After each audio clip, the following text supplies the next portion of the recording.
My boyfriend slept with my sister on my birthday while I was drunk and half asleep and sent the video to me just weeks before I found out I was pregnant. Now she's pregnant with his child and begging me to forgive her.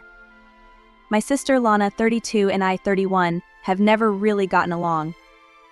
Our relationship has always been tense, outwardly civil, but with a long history of competition, jealousy, and hurt. And I want to be clear from the start because I know my feelings are not neutral. I grew up with someone I never felt safe around, and as I got older, I realized that Lana never saw me as a sister. I was just a shadow to be surpassed, a comparison to be made, someone to be trampled on so she could feel better about herself. Ever since I was a kid, Lana had this strange habit of doing whatever I did, just to do it better than me. I joined the art club, she signed up for art classes. I took up piano, she immediately wanted to learn guitar.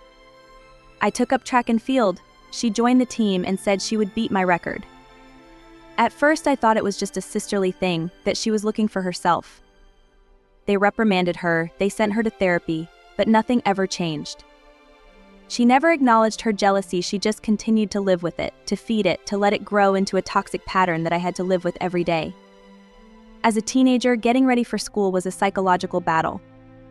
Lana always found ways to make me feel inferior. She criticized my country clothes, my natural red hair as ugly and thick as hay. I liked baggy t-shirts and jeans, she liked tight dresses, red lipstick, and dirty looks. Still, I got attention from the boys at school, and that probably made Lana angrier than anything. When my mother scolded me for saying mean things, Lana didn't stop, she just moved on to bullying me at school, in public, where words could cut deep and no one could stop them. She used to stand in the middle of a crowded hallway and say loudly that I was definitely not her real sister, that I was adopted, different from everyone else in the family. I used to try to understand my sister, I really did. I used to think that if I was patient enough, if I was kind enough, if I just gave in, Lana would be less spiteful. But I was wrong. Lana didn't need affection, she needed to win. And the most painful thing of all, I never wanted to compete with her. I just wanted to live my life in peace. But with Lana, I was never allowed to exist that way. Maybe it was because I grew up with a sister like Lana that I always longed to find someone who loved me unconditionally. Someone who saw me not as a shadow of someone else but as I was, flawed, awkward, and sincere. When I met Logan, I thought I had found that. He was unlike the men I'd known. There was a quietness, a maturity, and a sadness about Logan that he didn't hide.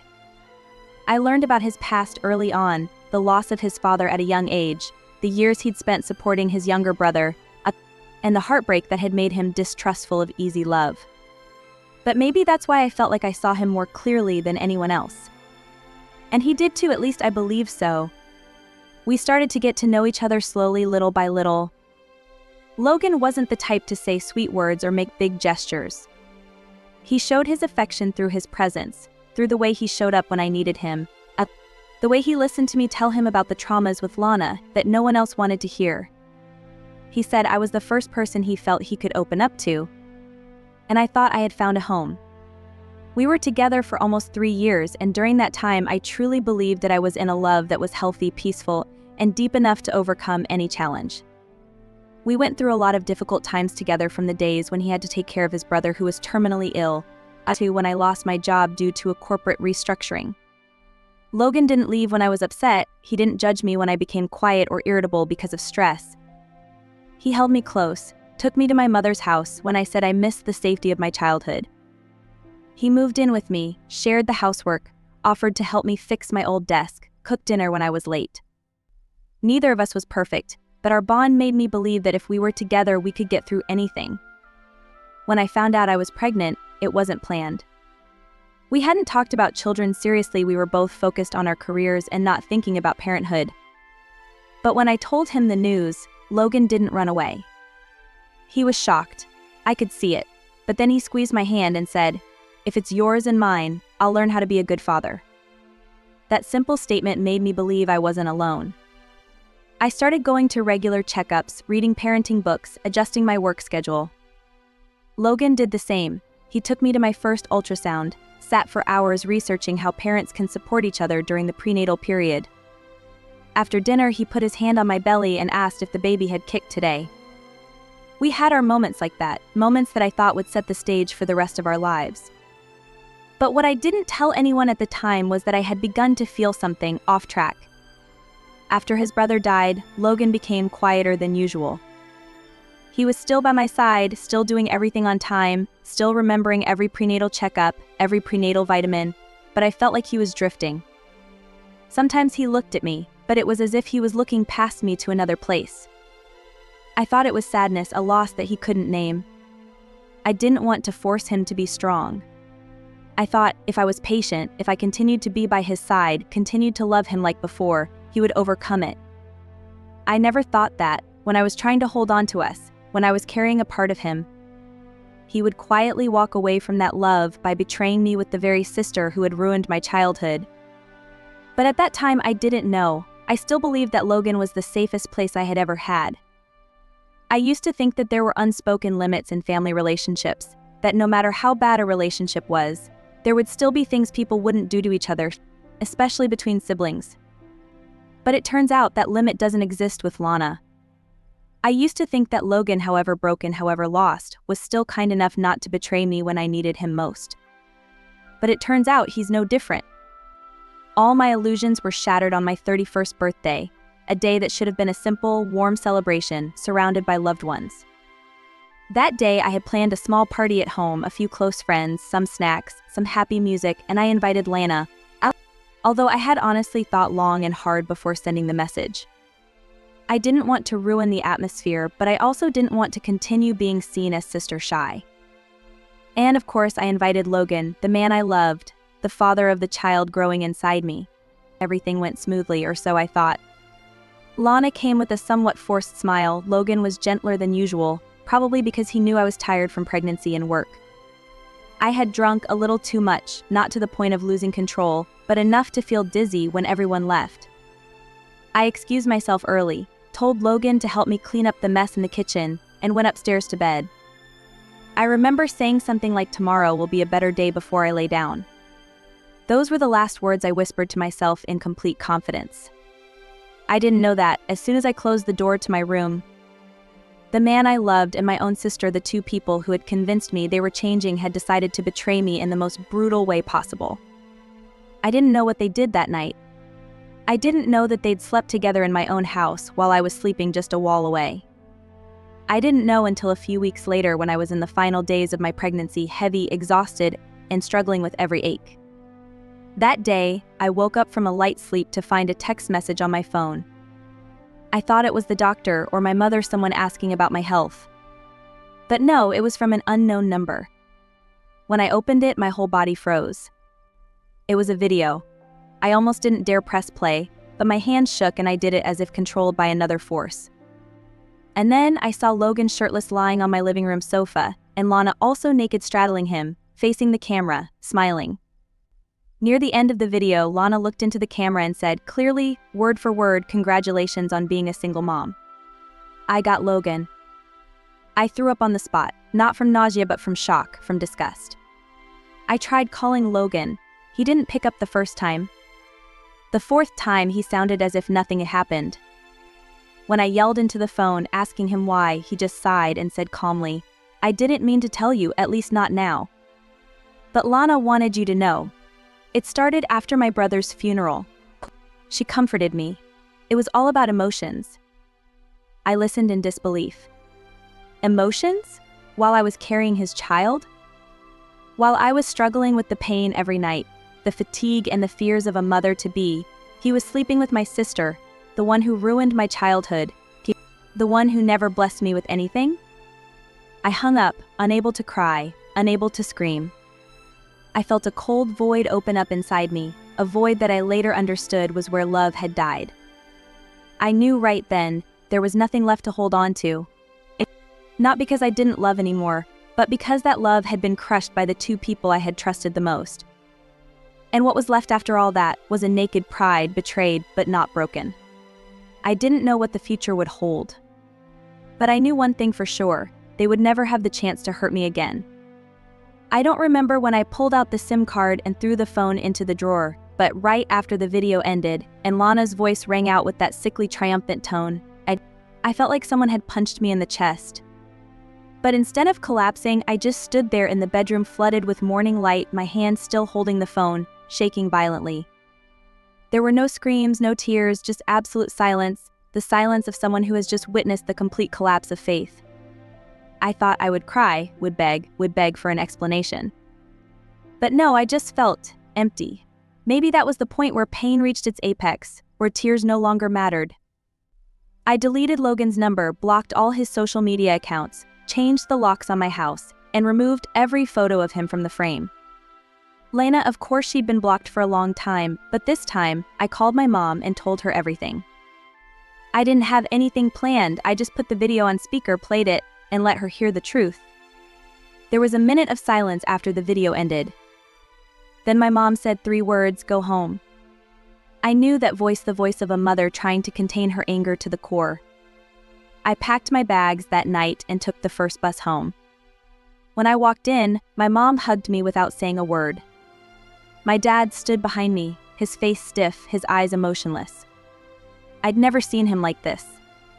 All my life, he'd been the mild-mannered one, the one who'd been the peacemaker between Lana and me whenever we'd argued. But that day, he only said one sentence: "From now on, you don't need to call her sister anymore." I knew, from that look, that things had gone beyond the limit of forgiveness. I gave birth to my daughter just 2 weeks later, amid heart-wrenching contractions. I thought I would never make it physically or emotionally. I lay in the delivery room alone, with my mother holding my hand and my father waiting outside. Logan wasn't there, of course. I didn't tell him, nor did I allow anyone to contact me. I didn't need the presence of a traitor, nor any belated apologies from him or Lana. She came into the world with a cry that filled the room, and the moment I saw her tiny red face, I knew all I needed to get up was in my arms. I named her Area, a name that means song, as a reminder to myself that, no matter how silent and cruel the world might become, I had to keep the sound in my soul. The first days after giving birth were a roller coaster of exhaustion and panic. I struggled with the pain, with the unhealed stitches, with the fitful sleep and the silences when I cried for no reason. But I didn't let myself fall apart. My mom changed Aria's diaper while I napped. My dad made me small meals of soup. They didn't talk much, didn't offer dramatic comfort, but their quiet presence was the only thing keeping me from hitting rock bottom. While I was busy learning how to be a mother, they quietly took care of the rest. My dad called Lana, told her curtly that she was no longer a daughter in this house.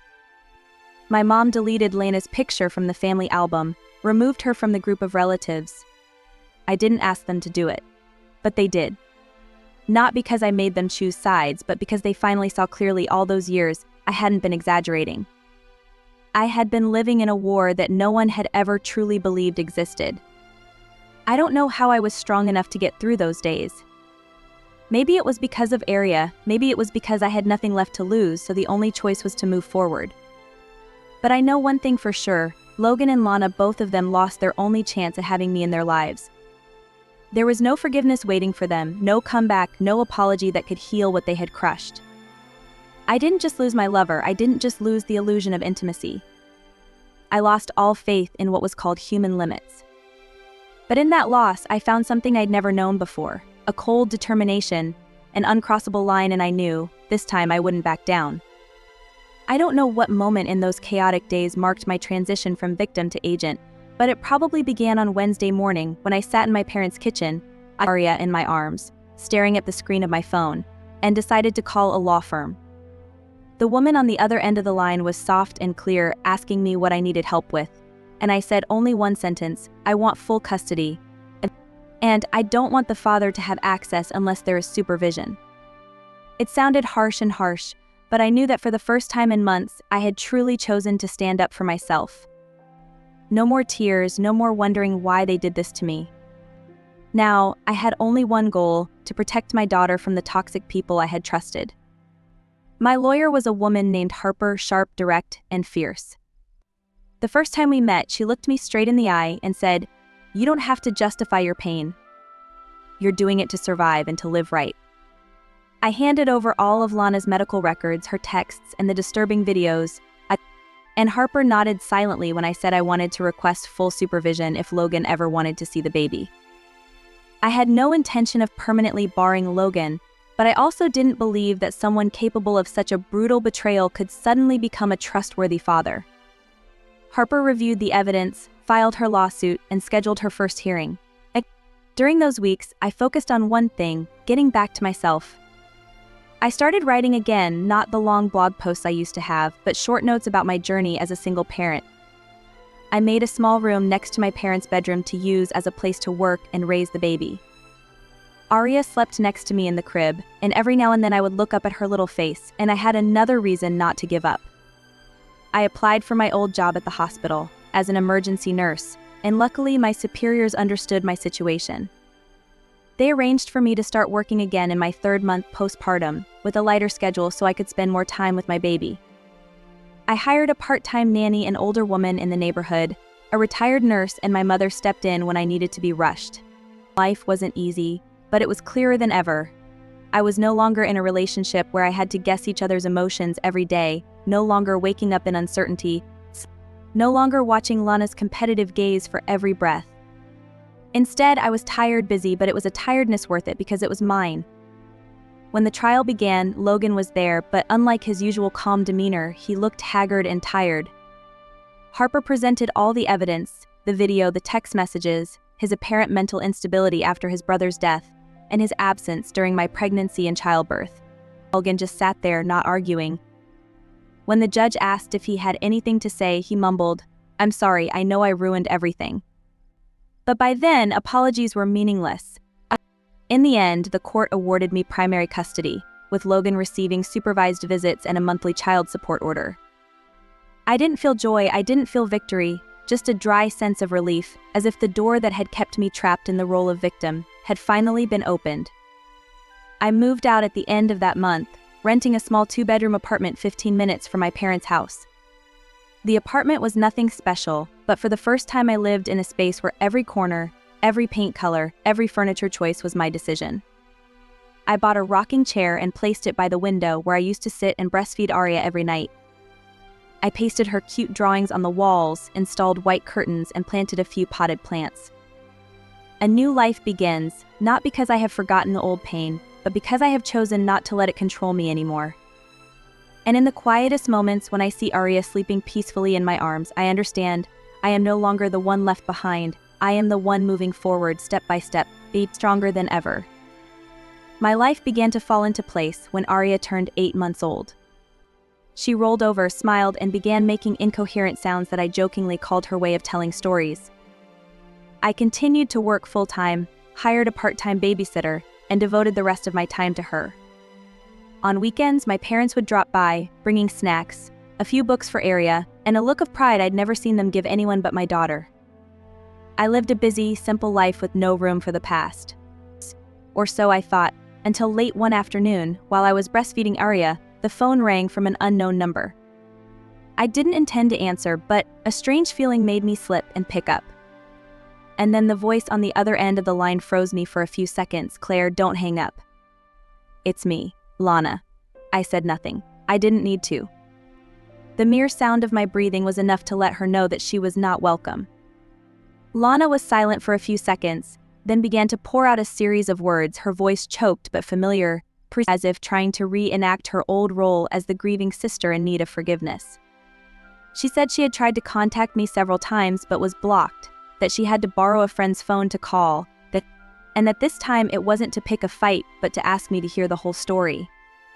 I still didn't say anything. I just listened, because I wanted to know what else the woman who had ruined everything for me had to say after all this time.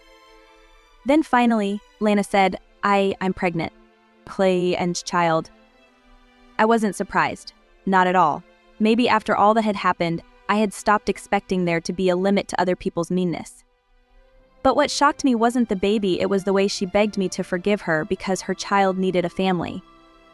Lana began to tell me that Logan had abandoned her as soon as he found out about the pregnancy, that he had rejected the child, told her to abort it, that he didn't love her anymore and had never really wanted to be with her for long.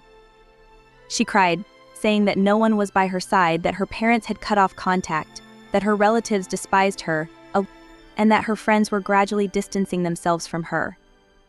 She told me, in a tone that was both pleading and blaming, that you're a single mother too, that if you forgive, maybe everyone else will. I laughed not with glee, but because I was too tired to feel angry anymore. I spoke directly, slowly, clearly as a final statement. You chose that path when you climbed into bed with my boyfriend. When you videotaped it to me while I was pregnant. When you laughed in my face and said, "Congratulations on being a single mother. I didn't destroy your life, you did it yourself. And if you're alone now, remember, that's the price you pay for what you sowed." Lana was silent for a moment. Then her voice rose more sharply, saying that I was the one who had turned her family against her, that I was spreading hatred, that I was being selfish by letting a child grow up without any maternal relatives. I didn't reply, I just said one last sentence, "You don't owe me anything. And Arya doesn't need to grow up near someone like me." Then I hung up, blocking the number, not giving any room for another call. I put the phone down and turned back to Arya. She was still nursing, eyes closed, her tiny hand holding my finger. I looked at her, feeling a warm calm creep into my chest. I had survived. I had kept my daughter out of the clutches of toxic people.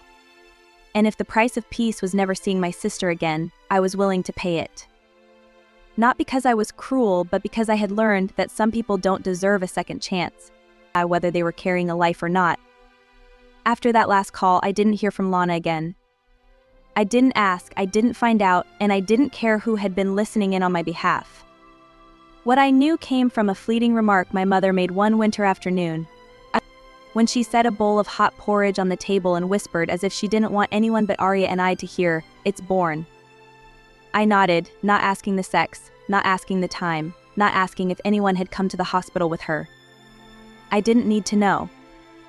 Lana had chosen the path she thought was wise, and now at last, she was experiencing a different version of loneliness, not the kind of loneliness people complain about when they have no one around, but the absolute isolation when the people who loved you most no longer want to mention your name.